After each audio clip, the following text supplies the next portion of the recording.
will shut that, but Kelly will be jumping out here. She can go out the back door, at least that one squeaks really loud. Perfect. I don't know, little off-putting. Just saying. Should I have my Zoom open too? Yeah, you don't have to do it today because it's just a test, but for the future, you will have your laptop down here and have you on Zoom. Today, I really just wanted to get councils tested.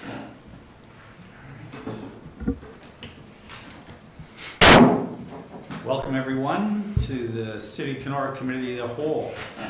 Call the meeting to order at 9 a.m. Public information notices is required under Notice Bylaw 144-2007. The public is advised of Council's intention to adopt the following at its September 21st, 2021 meeting.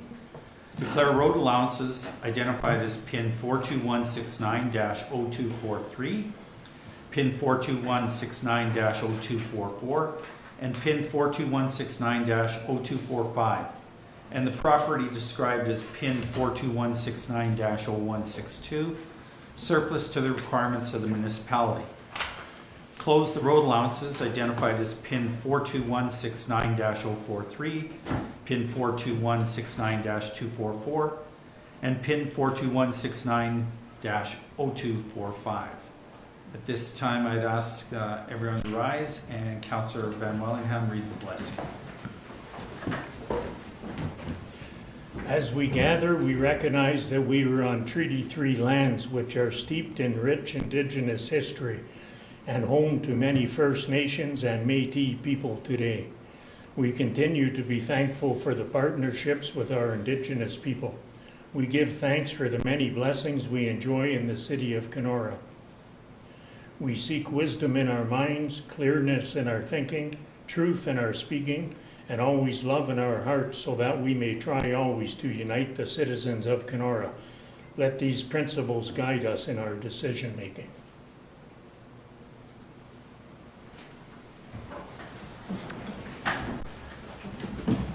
At this time, I'd ask if any member of council wishes to declare pecuniary interest in the general nature thereof on items on today's agenda or from a meeting at which a member was not in attendance. Seeing none. Ask for the reading of the confirmation of previous committee minutes. Your worship, resolution number 1 moved by myself, seconded by Councillor Chase, that the minutes from the last regular committee of the whole meeting held on August 10th, 2021 be confirmed as written and filed. All in favor? Carried.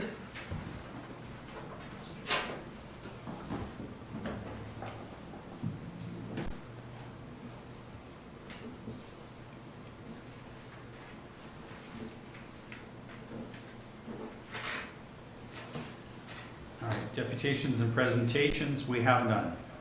Reports for finance to the July 2021 financial statements. John, please. Okay, so this month we're looking at user fees and expenses from the period ending in July. We can see protection services expenses are very close to budget at the end of July. Transportation expenses are still lagging behind budget.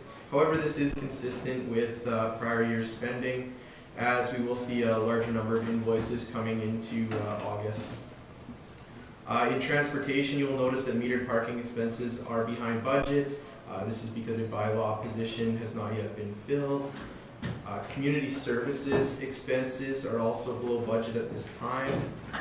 Norman Park, you will see, is still below budget, with the first water bill. It was just posted in August for approximately $41,000. This did include 2 months of water consumption. In regards to user fees, overall we are behind budget for the year as expected with COVID. In regards to the protection segment, we are right on budget at the end of July, with the help of building inspections being over budget, with only $21,000 left to collect for the rest of the year based on the budget. In transportation, metered parking and conventional transit is behind budget and behind last year's actuals. Metered parking was expected to be under budget with COVID and the free parking in July. Community services user fees are still below budget as expected. Please let me know if there's anything else that I can prepare for council. Councilors? Councilor Van Wellingham, please. Yeah, John, that Norman Park, $41,000 for the water for the 2 months. Is that better than last year's? Because there was some adjustments made, wasn't there? I believe it was similar to last year's, but I can double check and send that out to council to see if we did better on water for the 2 months, for that same 2 month period. Yeah. I'll send that out to council. Thanks. Anyone else? All right, thank you, John. IT services contract renewal. Heather? Yes.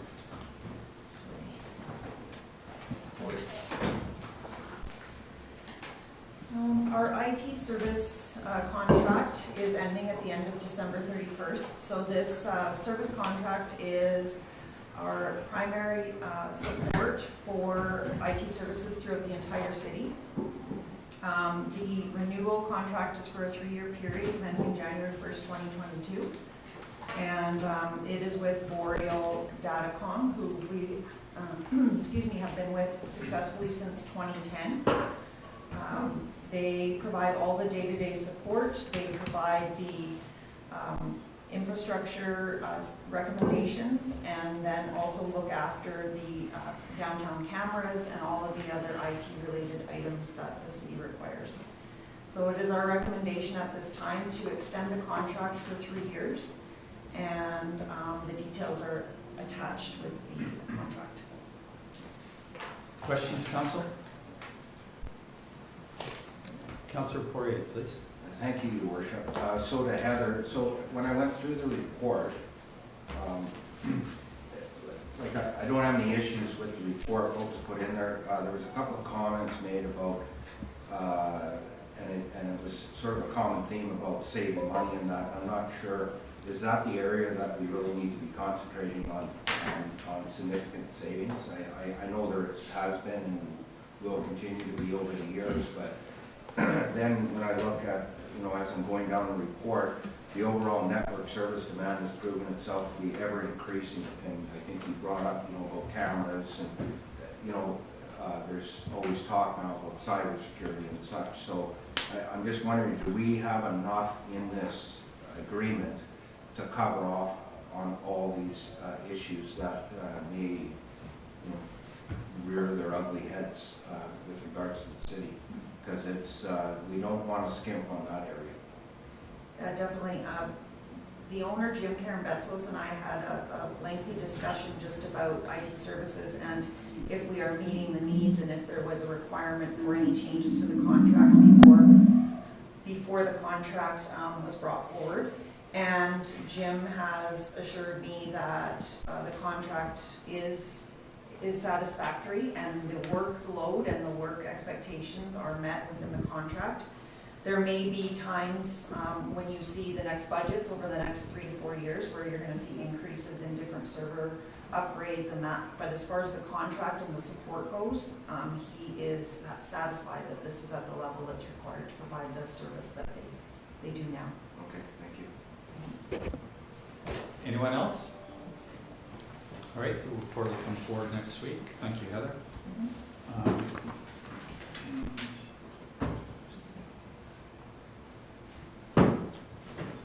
Thank you.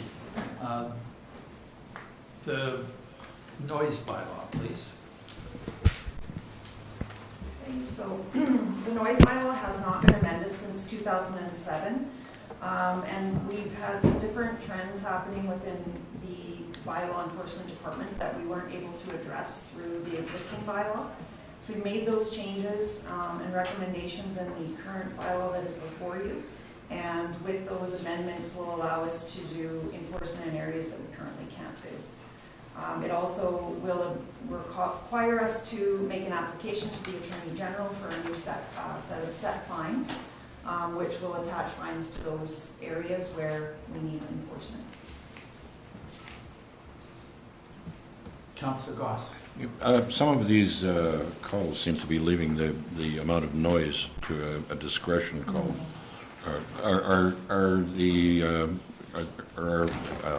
Pardon me, are they equipped with dB meters or anything to make any kind of an official level of the noise?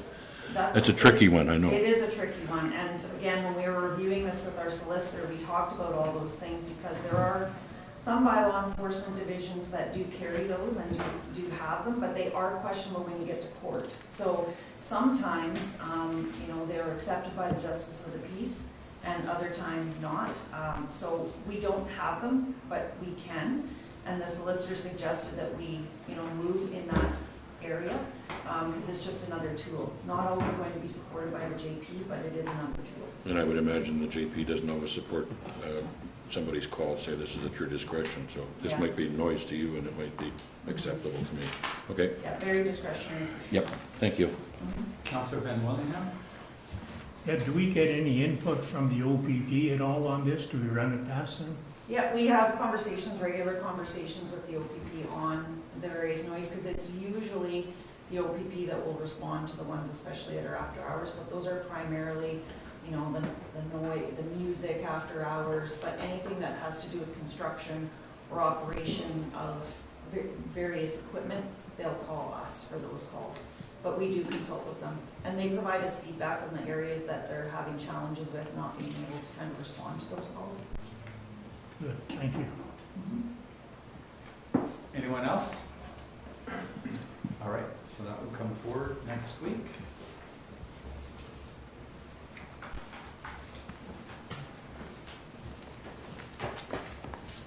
Next report is National Day for Truth and Reconciliation. So the report before you is a joint effort from the SLT, our CAO, where we have spent a great deal of time talking about the upcoming September 30th and how that day will be spent with and for our staff. And I will ask Roberta if she wants to add anything to the report as well, if she has any comments that I've missed. But the SLT felt very strongly that we take this time and this day to educate our staff. It's very difficult at times when you're in municipal operations to find days where you can pull all of your staff and provide the same messaging, the same level of education and training. So this day is going to provide that. As council allows us to close municipal facilities from 10 a.m. to 2 p.m. on September 30th. So on that day, we have a full pathway of education plan for the staff, and they will spend a great deal of time learning. We are fortunate that we have our museum, Lake Lewis Museum, that has the display, the residential school experience display already set up, and will be open for the public for that period as well. They'll have it up for about a 3-week period, so the public can also partake in that. But it is a great educational tool right at our fingertips. The art gallery also has a bead display that the staff will be taking part in that. And then we have a journey over to the rec center where the staff will take part in some little educational kind of topics, and then just also little workshop things that they can participate in, and will form then part of our day. All staff will be provided an orange shirt. It's a custom orange shirt with not only the city logo, but Grand Council Treaty 3 logo, and Every Child Matters, which is part of the theme of Orange Shirt Day.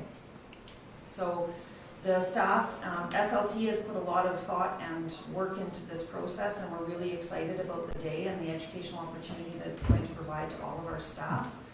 And the resolution that's before you is part of a provincial AMO direction, where AMO provided a bit of guidance to say we're encouraging all municipalities to provide a resolution that can be shared as part of that day. So the resolution is amended a bit to reflect what our plans are for the day, but also incorporates some of their recommendations. So Roberta, did I miss anything there? No, I think you covered it nicely. Was there anything you wanted to add? Just that we welcome the participation of Mayor and Council in the event. It is going to be a wonderful day and a really good learning opportunity. Council? Councillor Van Willingham? Yeah, thank you. It's a good report. A lot of work went into it. But if an employee decides not to go to this for some reason or other, he has the option? So this is mandatory training that we will all be participating in as a member of the city employment. And so all employees will be expected to participate. And from our understanding, people are excited to participate. So they're looking forward to the day. Thank you. Councillor Smith? Yeah, thank you, Mayor Maynard. I think it's going to be an interesting day for staff, and I just wanted to comment on the display at the museum that staff will be seeing, and we're encouraging public to come and see it also. We were taught differently. That's one of the most powerful displays I've ever seen. And I recall several years back when we were at NOMA as a group, that the display was set up in the Victoria Inn along the hallways and that. And at that time, there were evacuees from the far north, if I recall, it was Pecuniary, staying at the Vic. And I was eavesdropping on some of the conversations as they walked around the display. And they were very moved by that display. There was things that they did not even know. So I was so impressed. And the people that came from the far north to see that display also expressed their interest, and just to listen to them as they looked at that display, and it was actually very moving. So I think that's a good choice to have that display again. I don't think we pulled it out enough, and I do encourage the public to see that display. Thank you, Councillor Smith. Councillor McMillan? I think it's important to compliment staff and the team that pulled this together. I think it's a very proactive and a positive and a very powerful teaching tool, is to have people interact with the displays, and also people at the museum are very knowledgeable about we were taught differently, and much like Councillor Smith says, it's a very moving display. And I think it links directly with the other celebration that's taking place on the same day down at the harbor front. So after this one, staff have had a chance, or council and senior leadership team, it's a great opportunity to check that one out too. So I think it's going to be a very powerful day in our community. So thank you very much. All right, so the resolution will come forward next Tuesday. Fire and emergency services, we have no reports. Operations, the Q3 report. And Kevin, before we start, there's a number of councillors that are very excited about this report. It's not something we've seen before. Well, it might be I haven't talked to everybody, so it sounds like everybody's excited. And Stace's report follows. There's such great information contained in these two reports, and the fact that now we're sharing it, or you're going to share with us at Cal, I think this is a step forward where we can really get a lot of good information, get a better understanding of the successes of all the departments. So thank you, and the floor is yours. Thank you, Your Worship and Council. On our third quarter report, I want to start by explaining that the package is for information, and when we go through this information, I'm going to go through some of the highlights of some of the areas and point out potentially some of the contentious areas that we're working on. And I want to reassure Council that all the expected work that's supposed to be encompassing in the next period may not happen depending on circumstances out of our control, operational priorities, but those are planned expectations that we're trying to meet. So I just want to make sure that Council understands that those are our best case scenarios of trying to achieve goals for the next reporting period. The team was excited to provide this information. It's not very often that they get to not only brag about the work they've accomplished, but also be able to forecast and educate everybody on the intricacies of their work. So I'm pleased at this point to start off with the report. Within fleet services, all tenders for capital projects that were approved were completed. Through fleet services, I also want to point out that besides just maintaining the fleet and upgrading and taking care of our fleet requirements, between June and August, there were a number of small projects that fleet also helped within our team. It included the repair to the scale at the transfer site, making new joint and plates, and removing all broken bolts and installation of new bolts. So the team is very diverse in helping one another. Moving on within the roads department, as you can see, Roger graciously wanted to provide a lot of pictures to show the before and after of our service level and our expectations within the operation roads area. Some of the areas that they'll show is with regards to the maintenance requirement within the city of Kenora. Further along, you'll see within the report on yearly work that takes form, which requires regular review and maintenance, bridge washing, dust suppression, shoulder grass mowing. These are high resource users. They take a lot of time, a lot of effort, and it really, some of it is weather dependent and really is a navigation of scheduling by the roads department. So they do an exceptional job with the amount of staff they have in order to try to provide these services on a yearly basis. And as you can imagine, the amount of roads that we have here in Kenora and the different types of roads we have offer some unique marriages of resources in order to provide the adequate services that those roads are required to maintain.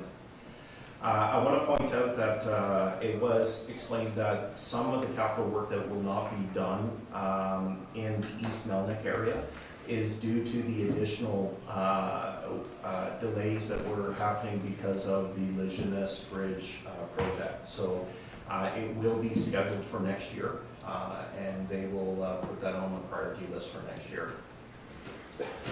Moving on with the capital projects, you can see the water treatment plant, and there are different projects that have been scheduled. What's happening there? Everything is moving on schedule, within budget at this time.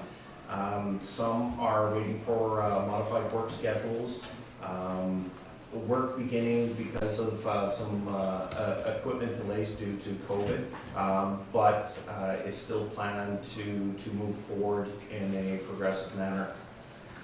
When we go through on the Capital Bridge, the La Jeunesse Bridge has been a little bit of a project that we found more underlying damages than what we expected. We had our review, and when we went forward, we found that the deck chip repair was not going to be efficient for that bridge. We could have went forward and just did the repair this year, but we'd be back at it in a few years to replace the whole deck. So the team made sure that as they felt it wasn't going to affect the budget, it was within contingencies, that they made the decision with the contractor in order to move forward and replace the entire deck. So that will give us some longevity in that deck and in that project for the bridge. So that's where the majority of the delays are within that bridge. And it's unfortunate, but it's also very fortunate at the same time, because going back on our project at that time. Was That's good. My apologies. I didn't mean to set off that story. Was the condition of the deck noted in the bridge inspection reports that we just received? Through the chair, no, it was not. We did have a grading level on it, but I want to explain that the bridge deck inspection that is done is a visual inspection and does not uncover all of these potential underlying issues when you start getting into projects. Any project you have an evaluation of, but there's always unforeseens in every project that I've seen. And unfortunately, this is one when they start removing the part of the deck to replace the chip. They found that there was more underlying issues with required more aggressive repair to it. And in order to prevent additional delays and costs in the future to the city of Kenora, they went forward in this direction. I appreciate that. I'm just kind of surprised that we were surprised with something like that. So that's a natural thing then. It's not something that... It's completely natural. Right, thank you. You're welcome. Before we go on, it's been, what, 19 months since we've been together? I'll remind everybody that if we have questions to go through, raise your hand, please. Pardon me. No, that's okay. It's just, we've all kind of forgotten. We've all run roughshod. I appreciate I that. forgot to acknowledge the fact that we're all together for the first time since March of 2020, so we're all going to get through this together. Thank you, Mr. Mayor. Thank you, Your Worship, Council. So the remainder of the projects, if you can see that we really want to give an understanding to Council of the type of work that's going on and the status of those reports. There's continuous work with our CCTV that involves a lot of engineering review at the end once they provide that footage to understand where they're going to move forward with projects. We'll do we're going to work on forecasting of these projects in a manner that we're able to look at better of a 3 and 5 year term. Some of the work, unfortunately, is reactive due to the critical nature of it. But as soon as we get over some of this reactiveness, we're going to work on some proactive measures to ensure that Council is aware of what our forecasts will be in the future. Line painting was completed. We're looking at different solutions within our contractor world. I am learning the interesting environment Kenora has to deal with regards to our service providers and expected levels of service within the area. So we're working on trying to minimize delays and have larger conversations with our contractor and our support services. Railway Street, I won't go into a lot of detail because we just went forward with Council on that report. However, we're quite excited for this project to move forward and be able to communicate any future procurement on all of these projects. At this time, I would like to thank Council and the Mayor for allowing us to present our first third quarter report, and we look forward to presenting you a report in the next quarter and update this information. Thank you. Council? Councilor Poirier, please. Thanks, Your Worship. So, Kevin, when I was going through them, I was just wondering about, and I'm not questioning, I'm just wondering about removal and replacement of the storm sewer system between Railway Street and Sadesky, Pump Avenue. Wouldn't that be something that wouldn't that be form part of the project next year? Or like, are they going to start ripping up road, or is it on the edge of the road, or like? I don't understand what, I guess I don't understand what this project's all about at this point in time in the process.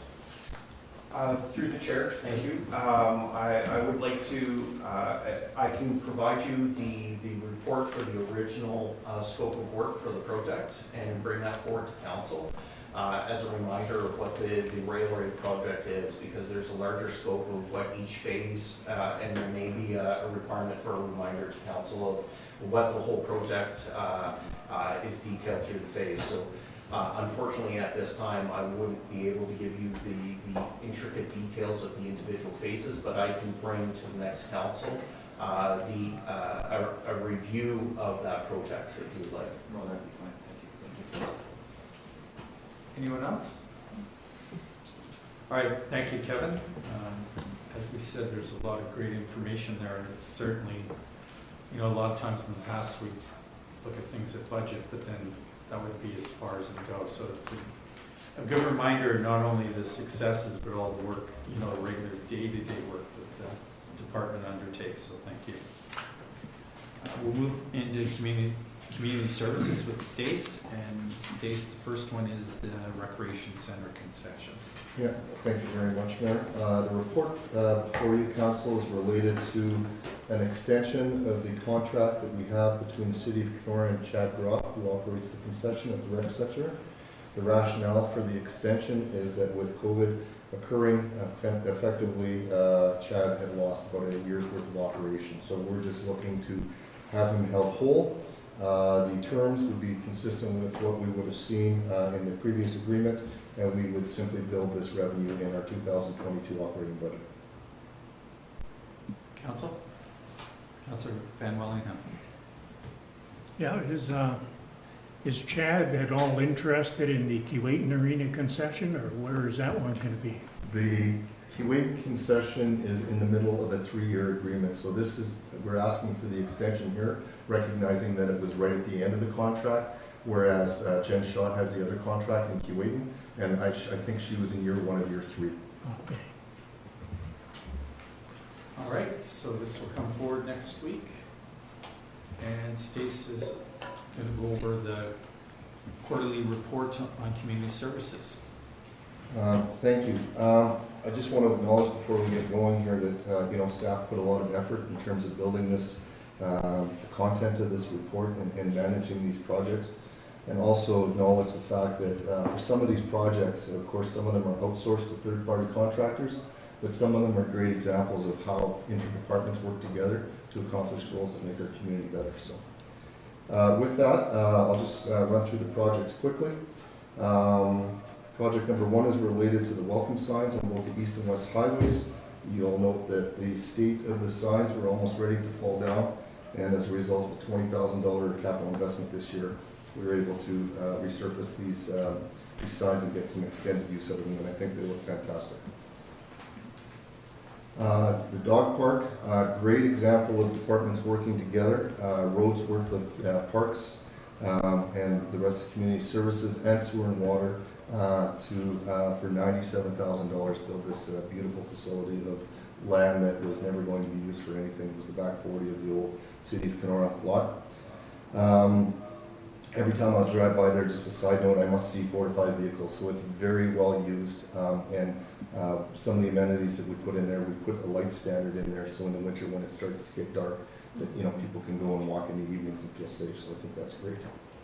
We refurbished the Portage Bay walkover bridge, which was in a bad state of repair. We replaced the dome for the sand dome behind the ops building. We installed lighting on all of the docks by the harborfront. $400 investment, and look how much better it looks using internal labor. So little things like this can make such a difference in the community. We've replaced the floating dock and ramp at the rec center because it was just getting hit all the time, and it was really in a tough state. We've replaced the glazing of the windows at the wastewater treatment plant, and we're in the process of redoing the roof there. That will be done before the season ends. We installed the handrails, which was basically the last, or one of the last 2 elements of the capital project related to the art center. We repainted and cut trees and installed new LED energy efficient lighting at the library, and it totally changed the facade of that building. If you go by at night, it looks absolutely fantastic. Another good example of a joint venture between the various departments, roads and sewer and water. We did work at Portage Bay, redoing all of the flower beds, the walkways, the lights along the walkway there had not been lit up for a very long time. And our electricians were able to go through and troubleshoot and find all the problems along the way, and it looks fantastic. The sunshades were installed. You'll recall that that was a 2020 capital project. It got delayed because we were having problems getting the installation done. So 2 of them are up, and there will be a 3rd one going up before the end of the year, and that will be going up at, I'm not sure where we're putting that up, to be honest, but there will be a 3rd one going up, and the feedback from the community has been just great because it gives them some shelter from the sun. Rotary has stepped up and provided us with some support at Norman Park for some picnic benches and other amenities there, so we've installed those. We did brushing along the roundabout here, and we not only pulled back the trees, but also painted the wood stumps. You'll notice that when you're driving up, and it looks really good. Interesting side note, Parks Department has cut over 1,000 trees this year. So that's lines of sights, that's all, you know, opening up just signs, all of these other things. Typically, if we were to outsource that, that would be $1,000 a tree to cut. So we've saved, or we've in-housed approximately $100,000 worth of costs that we would have had to go to third party to. So that's great. Recreation and tourism, we opened up under very strict guidelines, which seem to be changing all the time, all of our facilities to the community. We operated the COVID clinic at the rec center, which was a great joint venture with the Northwestern Health Unit. We saw huge uptake in participation at the farmers market with year-over-year increases in the neighborhood of 50 to 60%. KBI was back this year under a hybrid model, but it was back, so that was really good for the community. Josh, working with Sioux Narrows Tourism, did through Rendezvous Canada. We had 11 group meetings with international buyers looking to buy tourism content in Kenora and the surrounding area. And also we're in the process of converting the IT platform at the rec center, which was a $40,000 project. We've done a shower, or the lockers at the women's change room. At the arena, there's two parts to this photo. One is the LED lights are in. They look really good. And they're all, it's electronic, so we're actually able to control the intensity of the light through controllers that we had installed as part of that project. The reason we did that, just a reminder to council, is the bulbs that we had in there and the fixtures were end of life. We had $70,000 capital allocated for that, and that project's going to come in at about $55,000, so that's good success. You'll notice the ductwork in the underside of the arena. That's all new. That's related to the dehumidifier project that we're doing. So those two projects alone are roughly $300,000 worth of upgrades at the rec center. We've installed ventilation in the ammonia plant, which is best of class. We've installed the fish exhibit at the Discovery Center, and we've also expanded the outboard motor, vintage motor collection, which is said to be one of the biggest collections in North America right now. And with that, that's the report. Lots of things done in one quarter. Very proud of the team and the other departments. Councilor Goss. Thank you, Stace. This is fantastic. We really like this level of detail. This is the kind of stuff that we're always questioning on. You know, what's going on here? What's going on there? Communication seems to be the biggest issue, and I think that that's pretty much a global issue, that people just don't have the time with so much information coming at them. This is fantastic. This gives us something that we can bounce back to our constituents. So I very, very much appreciate this. The level of reporting in today's agenda, fantastic. Couldn't be happier. Thank you. Thank you. Anyone else? Councilor Van Lowenham. Yeah, thanks. Last Stace, there was a lot of work being done there, a lot of projects. That's good. Your department's been busy, and like you say, changing all the time with COVID. I just wonder about one little project there, Husky the Muskie. Where did that end up? Did we get a tender for that? We did, and really good question. So we had somebody look at the project before we would have built a request for capital for that. The quotes came in much higher, and it was largely due to the type of scaffolding that's required to paint a structure like that. Think of the Statue of Liberty, where it's not normal scaffolding, it's actually pull and clamp scaffolding, so it's all custom configured and that sort of thing. So we're looking at ways to reduce that cost. We're looking at other avenues for funding, and it's something that we need to get looked after. We just don't know when at this point. Yeah, thanks, Stace. Yeah. Anyone else? All right, thank you very much, Stace. We'll move to development services. And the first up is the application to the RED program. And I was actually just going to say, I believe you'll hear more about Husky the Muskie in here, Councillor Van Wallingham, in this report that's right in front of you. Oh, okay. Thanks. And who's leading this? I'm going to speak to that. All right, thanks, Stace. Yeah, I was asked to speak to this in the absence of Adam. So this is, the report before council is related to a request to council for staff to do an application to the RED program. This is related to a two buckets of funding that we would have locked down. We've got $10,000 allocated in the MAP tax for 2022. And then we've got $22,000 for Harbor Town back biz. The purpose of this report is, or this application, is to leverage that investment and hopefully receive an extra $13,000. And it's really related to harborfront beautification and just you know, creating pole wraps and that sort of thing to improve the downtown. Questions? So I apologize, Councillor Van Wallingham, I confused two projects there, but I will get you a response on Husky just before the end of the meeting. Perfect, thanks. All right, move on to the application for rural transit. Kylie, you're presenting? Yes. All right, thank you, and welcome. Thank you. Sorry, Kelly, wants to stop here. Kylie, you realize you've set the bar very high with your last project, so So wonderful. that was rather successful. That was amazing. Yes, we had a great response for that. Congratulations. Let's go.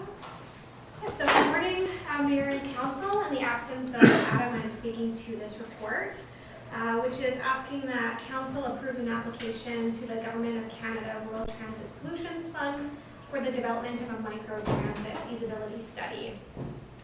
So a little bit of background, this is the first federal fund to target the development of transit solutions in rural communities, making $250 million in federal funding over 5 years, beginning in 2021, to support the development of locally driven and transit solutions. In a number of reports such as the service delivery review as well as the community energy plan, it's been identified in recommendations to explore more innovative, unconventional transit solutions such as ride sharing and on-demand services. Therefore, staff are recommending an application for a planning and design grant to develop a micro-transit feasibility study, and this will consider the practicality and optimal service design of an on-demand micro-transit service. It's an opportunity to gain insight and a fulsome report on alternative solutions that serve the unique needs of Kenora residents and visitors. Funding is provided through the program at 100% of project costs to a maximum of $50,000. Staff are anticipating the total project budget to be $60,000, which requires a commitment from council in an amount of $10,000, and this will be considered in the 2022 capital unusual spend budget. So there's a low financial risk, considering Infrastructure Canada would be funding the majority of the project. And it's also a positive risk to be assumed through the submission as outcomes will lead to improved public transit and help reduce the community's greenhouse gas emissions. Councillor Goss, please. Kylie, would this solution also embrace water transit? There's a potential. We have a great tourism location on Pecuniary Island, one of the probably the finest beach in this part of the world. We really can't access it properly for most people. Would this be considered as part of the microtransit solution? We are still kind of building out the project scope, so I wouldn't say it's entirely out of the question, but I do know that there have been some discussions of exploring alternative funding opportunities specifically for water transit. So I think with the public transit fund, we were looking at potentially an application under that stream. So I think if that's the route that we decide to go, I think it would be much better to kind of more comprehensively assume or evaluate water transit. That's fine, as long as it's top of mind, because it's something that's been, I know Tourism Committee, going back to 2008, was talking about developing transit to Pecuniary, so we're going to get there. Yeah. Thank you. Anyone else? All right, thank you very much, Kylie. And so that will come forward next Tuesday. Your worship, I can provide a quick update on that Husky to Muskie project if you'd like. Yes, please.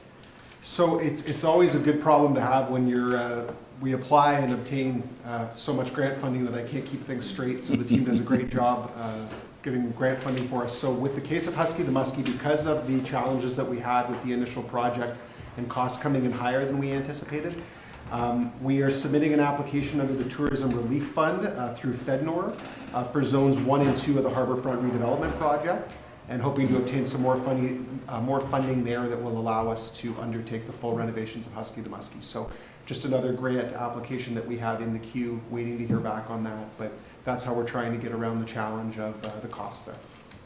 That's great. Yeah, the longer we leave it, the more work it's going to be because it's deteriorating pretty quick here. Yes.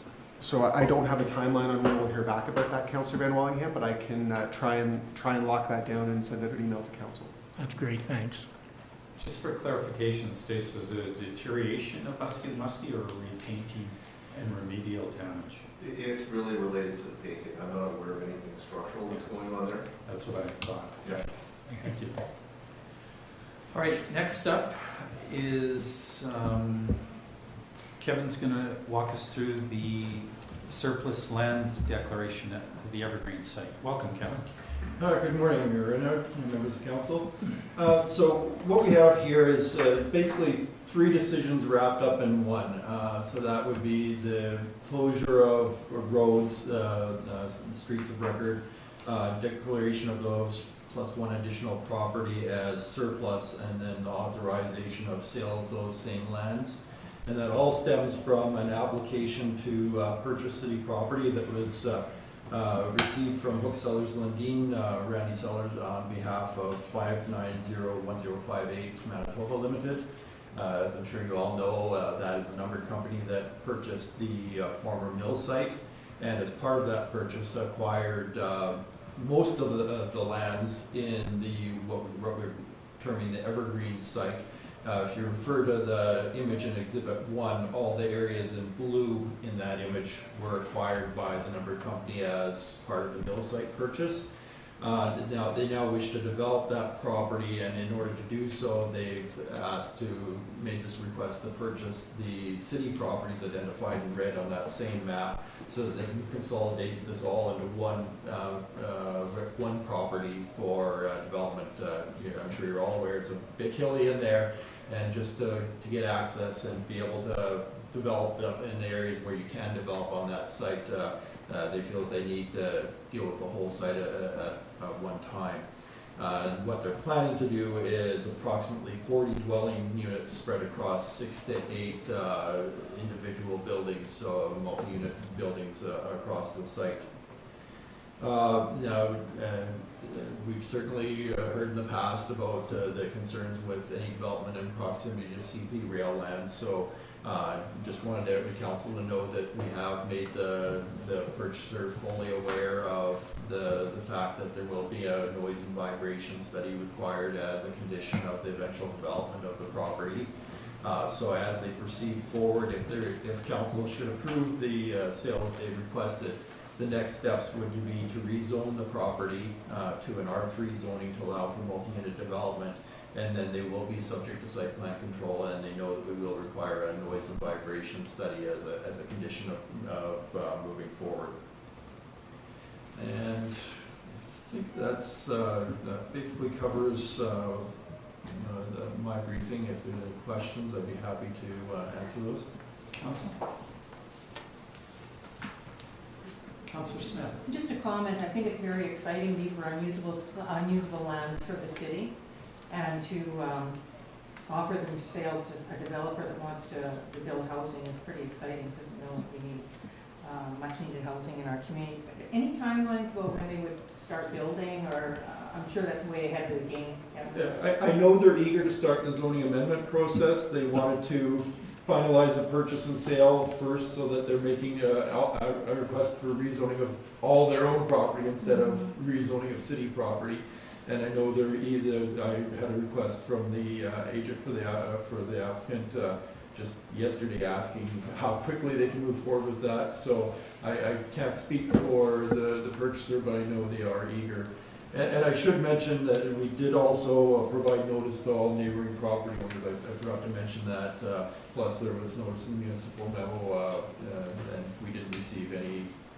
I had one inquiry from the school district, just asking what was going on, just for clarification for them, because they were one of the adjacent property owners. And other than that, no comments from the public. Well, I'm sure the city is happy to make a contribution to any housing project. Thank you, Kevin. Any other questions? Sorry, Councilman McMillan, I No, can't I'm see good. you, so. Thank you. No, I'm that's good. okay. It's like the old school days, but I'm not sure if you're in the back because of something, or your name and word are up front, so we'll keep an eye on them. So. I think they're up front for behavior reasons. I'm used to it. All right. So that's all the reports for today. I have 2 proclamations. Child Cancer Awareness Month is September 20th to 21st, whereas there are about 4,000 children living with cancer in Ontario. And each year about 400 new cases are diagnosed, and whereas 1 in 330 children are diagnosed with a malignant cancer before their 20th birthday. Whereas in Canada, childhood cancer remains responsible for more deaths from 1 year through adolescence than any other disease. And whereas more than 80% of children will beat cancer, with leukemia leading the success chart with close to 90% cure rate. However, these rates are misleading as they only describe outcomes 5 years after diagnosis. Whereas nearly 2/3 of all survivors may develop late effects such as secondary cancers, neurocognitive deficits, cardiopulmonary difficulties, and reproductive issues from treatment which can last through adulthood. And whereas 96% will have a chronic health condition due to treatment procedures by the time they reach age 45, with 81% of those being disabling or life-threatening. Whereas an estimated 1/3 of the family's after-tax income is spent on treatment-related expenses. Whereas caring for a child with cancer demands a 24-hour, 7-day-a-week commitment by parents, forcing one parent to often quit or temporarily leave their job. And whereas dedicated organizations such as Northern Ontario Families of Children with Cancer and volunteers are working diligently to raise funds in order to improve the lives of Northern Ontario families during and after their journey through childhood cancer by providing essential programs and financial services, and by letting the families know they are not alone in their battle. Therefore, be it resolved that I, Mayor Daniel Raynard, of the City of Kenora, do hereby proclaim September 20th to 21st, 2021 as Childhood Cancer Awareness Week in the City of Kenora, and invite all the citizens of this community to wear gold during the week. Gold is the color of courage and resiliency, and is the symbolic color of childhood cancer.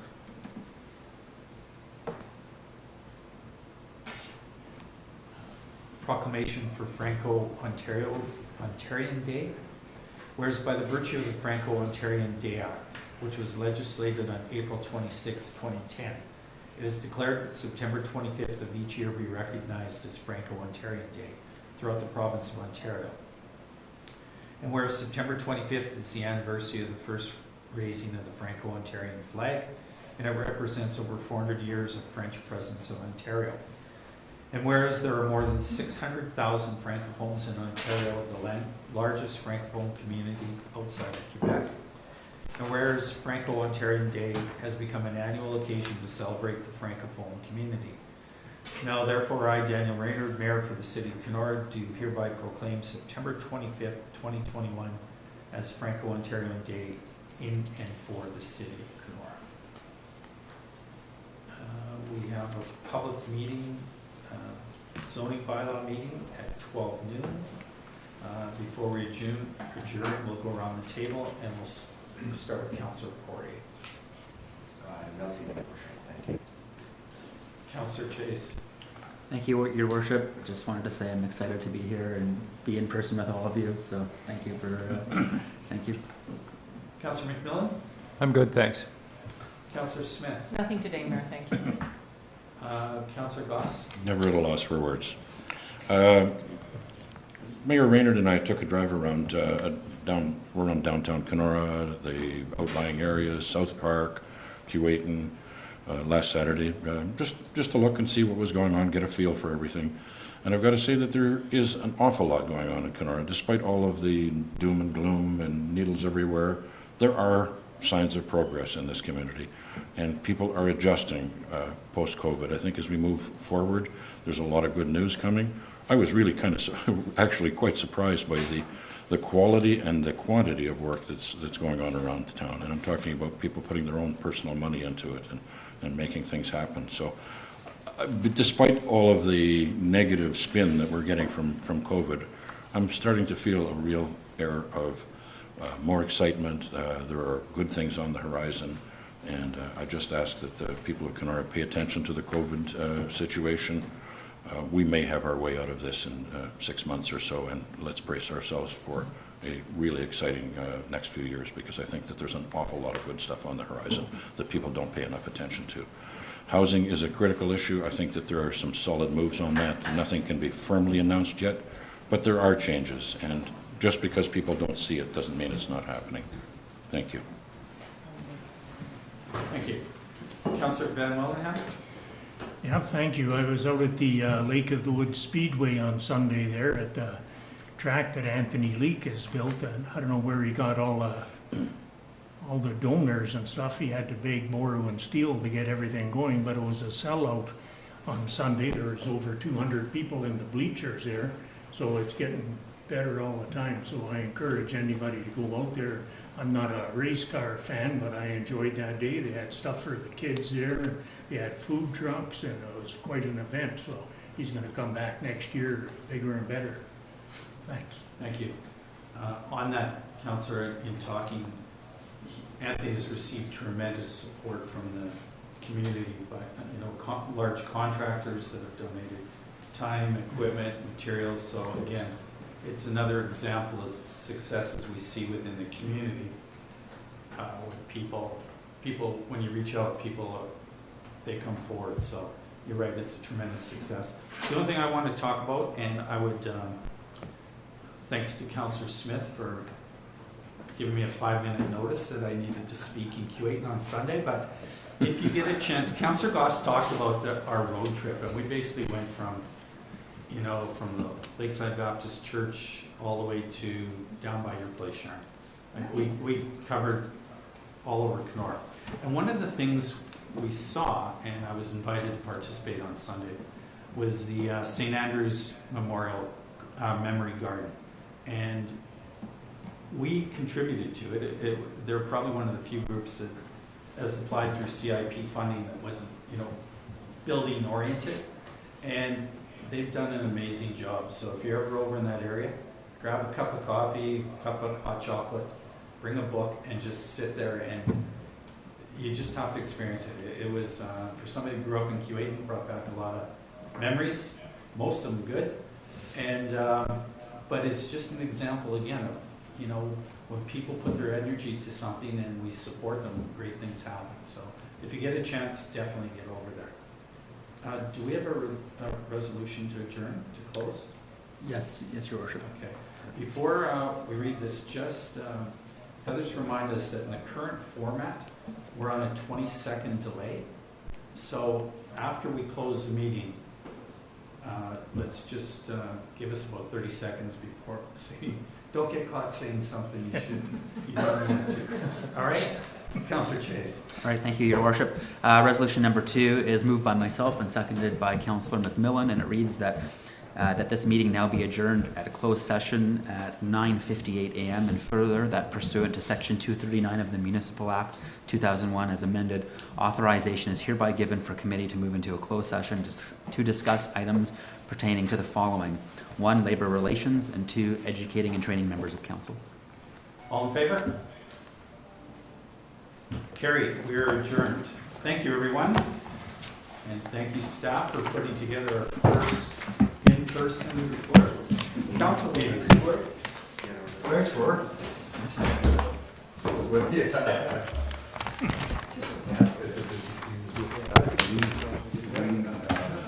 Get out of Zoom? Yeah. Hey, Dan.